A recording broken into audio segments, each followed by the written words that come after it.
तुम मानक मध्यरु बहुत पिला डॉक्टर एपीजे अब्दुल कलाम को निजर इंस्पिरेशन मानुथुबो किंतु तुम जानिଛ डॉक्टर एपीजे अब्दुल कलाम को इंस्पिरेशन किए थिले स्वामी विवेकानंद। केवल डॉक्टर एपीजे अब्दुल कलाम नुहंती नेताजी सुभाष चंद्र बोस और महान वैज्ञानिक निकोलास टेस्ला भी स्वामी विवेकानंद को निजर इंस्पिरेशन मानुथिले। स्वामी विवेकानंद थरे कहिथिले arise awake and stop not till the goal is reached. उठ उठ जाग्रत हुओ आउ सेते पर्यंत संघर्ष करने बंद कर नाही जेते पर्यंत तुम निजर लक्ष्य स्थल में पहुँची जाई ना निजर गंतव्य स्थल में पहुँची जाई ना निजर टार्गेट को एचिव करी ना निजर गोल को एचिव करी ना किंतु से गोटे गोल तो रहा दरकार ना गोटे लक्ष्य तो रहा दरकार। लक्ष्य स्थल में पहुँचवा हूँ पछर कथा लक्ष्य निर्धारण करवा हूँ प्रथम कथा लक्ष्य को निर्धारण करवा लक्ष्य ठीक करवा हूँ प्रथम कथा। A letter reaches nowhere without an address गोटे चिट्ठी गोटे ठिकणा विहीन चिट्ठी केबे भी कौन जगह पहुँची पार ना। जदि तुम आज सका घर बाहरी जाऊँ तुम जान तुम कौ जगह को जीव तुम पाखे कौन टार्गेट ना कौन लक्ष्य ना कौन गोल ना ताले तुम कौ जगह पहुँच कौन जगह तुम पहुँची पार ना सेमती ही तुम बुली बुलिकी घर को पुणी फेरी आसब। किंतु जदि तुम टार्गेट फिक्स अच्छी तुम जानिच तुम लक्ष्य को तुम जानिच तुम चिन्हिच तुम लक्ष्य तुम निर्धारण कर सारच तुम जानिच जे तुमको भुवनेश्वर जीवार अच्छी ताहले तुम कौन कर ना भुवनेश्वर जीवाई जहाँ जहाँ कर्म करने पड़े जहाँ जहाँ परिश्रम करने पड़े जहाँ जहाँ अध्यवसाय करने पड़े से सबू जिन तुम कर निश्चित भाव तुम भुवनेश्वर में पहुँची जीव तुम टार्गेट पाखे पहुँची जीव तुम लक्ष्य पाखे पहुँची जीव तुम गोल पाखे पहुँची जीव निश्चित भाव में तुम सफलता प्राप्त कर। देख समस्त सफल व्यक्ति और समस्त असफल व्यक्ति भितर कौन फरक अच्छी समस्त सफल व्यक्ति मानक भितर गोटे जिनस कमन अच्छी जेतिक भी लोक आज पर्यंत सक्सेसफुल होती सफलता प्राप्त कर गोटे जिनस कमन अच्छी that they know what they are doing से जानते से कौन कौन करेंगे से लक्ष्य क्लीयर अच्छी गोल क्लीयर अच्छी टार्गेट फिक्स अच्छी। किंतु असफल व्यक्ति मानकर कौन गोल न थाए कौन लक्ष्य न थाए जेहेतु से पाखे लक्ष्य न थाए से जगह पहुँची पारती ना। ऑलवेज सेट ए हायर गोल सब बेले गोटे उच्च लक्ष्य स्थिर कर। तुम आर्चेरी देखिछ तीर चालना जिते बड़े हुए से टार्गेट रो ठीक ऊपर को तीर चलाती ठीक ऊपर को ये जो बिंदु अच्छी ये हूँ टार्गेट ये टार्गेट रो टिके ऊपर को से तीर चालना करती। आउ जदि तुम पचार तुम एमती कहीं करुच ठीक टार्गेट को लक्ष्य करके मारुन ये टार्गेट को लक्ष्य करके मार से कहे अरे ग्राविटी ताकू तल को टाण महाकर्षण शक्ति जो अच्छी पृथ्वी महाकर्षण शक्ति जहाँ को आम माध्याकर्षण शक्ति बोली कहे सी तीर को तल को टाण बुझीगला ना जहाँफल कि तीरटा ठीक जगह पहुँची पार ना जदि आम टार्गेट ए बिंदु पर रखा ताले तीर जा तले लगे बुझीगला ना। जदि तुम चंद्र को डेइबार इच्छा रखिब चंद्र को डेइबार टार्गेट रखिब ताहले 10 ताला 12 ताला रे जाइकी पहुँचब कौटी किंतु जदि तुम टार्गेट रखिब गोटे तालार ताहले तुम से जगह पहुँची जाई पार किंबा पहुँची भी न पार। टार्गेट सब बड़े बड़ रख इच्छा सब बड़े बड़ रख उच्चाकांक्षी हुआ।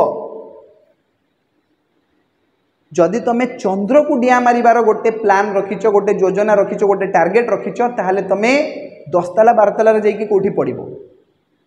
किंतु जदि तुम टार्गेट ही लो अच्छी तुम गोटे ताला 2 ताला रे चढ़िया पई चाहूच ताहले हुए तो तुम से जगह पहुँची जीव और खुशी ही जीव नहले से जगह पहुँची भी न पार ताठू कम तुमको मिल पारे बुझीगला ना। If target is 10 mile then aim for 11th mile जदि टार्गेट अच्छी 10 माइल रो ताहले 11 माइल पर्यंत तुम एम रख।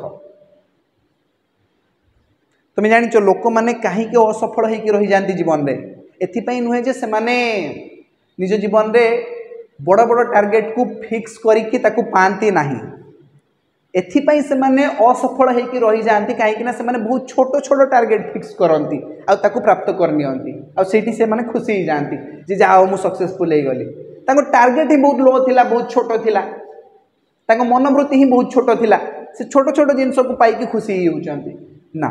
Always think of a higher place always think of a higher goal सब बेले तुम निजर गोल को उच्च रख। स्वामी विवेकानंद कही take up one idea Live on that idea, think of it, dream on it. Let your muscles, your blood, your heart, your mind, and all the other body parts be full of that idea. Leave all the others idea aside. That is the way to success, that is the key to success. गोटे ही लक्ष्य जीवन रे ठीक कर, गोटे ही लक्ष्य निर्धारण कर, से ही लक्ष्य विषय सबु बेले चिंता कर, से ही लक्ष्य उपरे बंच, स्वप्न देख से लक्ष्यर। तुम हार्ट, तुम माइंड, तुम बॉडी पार्ट्स, तुम ब्लड से ही लक्ष्यर भावना रे परिपूर्ण हो जावा दरकार। सबु बेले से ही लक्ष्य विषय चिंता कर, आउ ताकू परिपूर्ण करिया पे जहाँ भी करिया पे हुए ताकू कर, निश्चित भाव में तुम सफलता प्राप्त करिबो।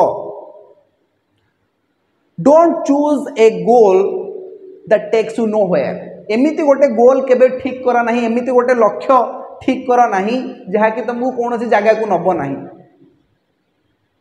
से गोल को प्राप्त करदेले भी तुम किसी लाभ नहीं। सबु बेले एमिति गोटे गोल तैयारी कर जेमिति कि से गोल को पाइले तुमर मंगल हम, समाजर मंगल हम, तुम परिवार मंगल हम। स्वामी विवेकानंद थरे गंगा नदी कूल ठिया होती, गंगा नदी पार करके आर पाक जावाई पड़ो, तो सी से जगह ठिया होती। जड़े साधु आसिले गैरिक वस्त्र परिधान करथांती, दाढ़ी छाड़ी था, आउ सी आसिकी स्वामी विवेकानंद को देखिले, अरे अरे तुम विवेकानंद ना? अरे हाँ तुम चिकागो जाइथिलो, मु तुमको चिन्हिची ना? हाँ मुझे विवेकानंद। अरे तुम कौन पे ये छिड़ा होच ना? साधु महाराज मु आर पाक को जावाई चाहूँगी, नदी को पार करके मु आर पाक को जावाई चाहूँगी। अरे तुम यही गोटे छोट काम कर डंगा अपेक्षा करके अछ, देख मु केमिति नदी पार करुछि। तो से साधु जनक कौन कले ना निजर तंत्र साधना बल रे, निजर साधना बल रे से एमती शक्ति पाइथिले जे से नदी को पादरे चली चलिकी आर पाक को चली गले। से पानी ऊपर चली चली चली चली नदी पार हो गले, आ पुणी सेमती पानी ऊपर चली चली चली चली पळे आसिले ए पाक को। आसिकी से स्वामी विवेकानंद को कहउथांती, देखिलो मु केते साधना करछि, केते कठिन परिश्रम करछि ये सब जिनस को शिक्षा करिया पई। मो पाखरे तुमठू बेसी ज्ञान अच्छी, बेसी नॉलेज अच्छी।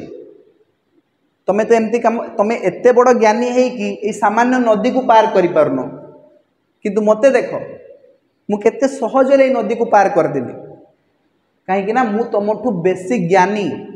किंतु दुखर कथा होची ये दुनिया तुमको चिन्हिची किंतु मते कहीं चिन्ह नांती। मु एते ज्ञानी है कि भी तुमठू 100 गुण अधिक टैलेंटेड है कि प्रतिभाशाली है कि भी मते कहीं चिन्ह नांती, किंतु तुमको समस्ते चिन्हचंती। एमिति कहीं? स्वामी विवेकानंद से जगह टिके हसिले। तापरे स्वामी विवेकानंद तांको पचारिले, आपण ए विद्या शिक्षा करिया पई केते वर्ष समय नैचंती?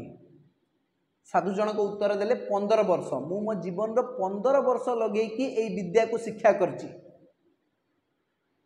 तो स्वामी विवेकानंद कहले, हो ठीक अछि, आपण गोटे काम करंतु, आसंतु मो संगे आसंतु, आमे डंगा को अपेक्षा करिबा। किछि समय परे गोटे नाविक डंगा नहीं कि आसिक पहुँची गला।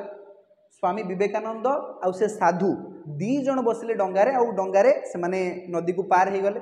नदीर अपर पार्श्व रे पहुँचला परे नाउरी तांको टंका मागिला, कहला आपण दी जन को मिसिक हो गला 50 पैसा, 25 पैसा 25 पैसा माने 50 पैसा मते दे दियंतु 50 पैसा। तो स्वामी विवेकानंद तांको पॉकेट रु 50 पैसा खोलिकी से नाविक को दे देले। तापरे से साधु आड़ को अनेकी कहले, महात्मा जे काम को परिपूर्ण करने मत मात्र 25 पैसा लगिला, आपण ताकू शिखिया निज जीवन रो 15 मूल्यवान वर्ष को हरई देले। निज जीवन रो 15 मूल्यवान वर्ष को ए फालतू काम शिक्षा करने हरई देले। किंतु मो जीवन रो सही 15 वर्ष को लोक मानकर सेवा करिबारे नियोजित कली। लोक मानकर दुख दुर्दशा बुझिली, सेमानकर समस्यार समाधान कली। मानव सेवा ही माधव सेवा, service to mankind is service to God. ये नीति शिक्षा समस्त को मुझे शिखेली।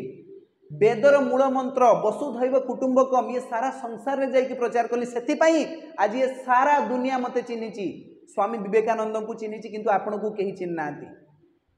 से निज समय को सब बेले ठीक काम रे विनियोग कर। एमिति गोटे गोल ठीक करनी जो गोल तुम एचिव भी करने किसी फायदा नहीं। always set a goal, but remember, it should be a valuable goal, it should be a higher goal.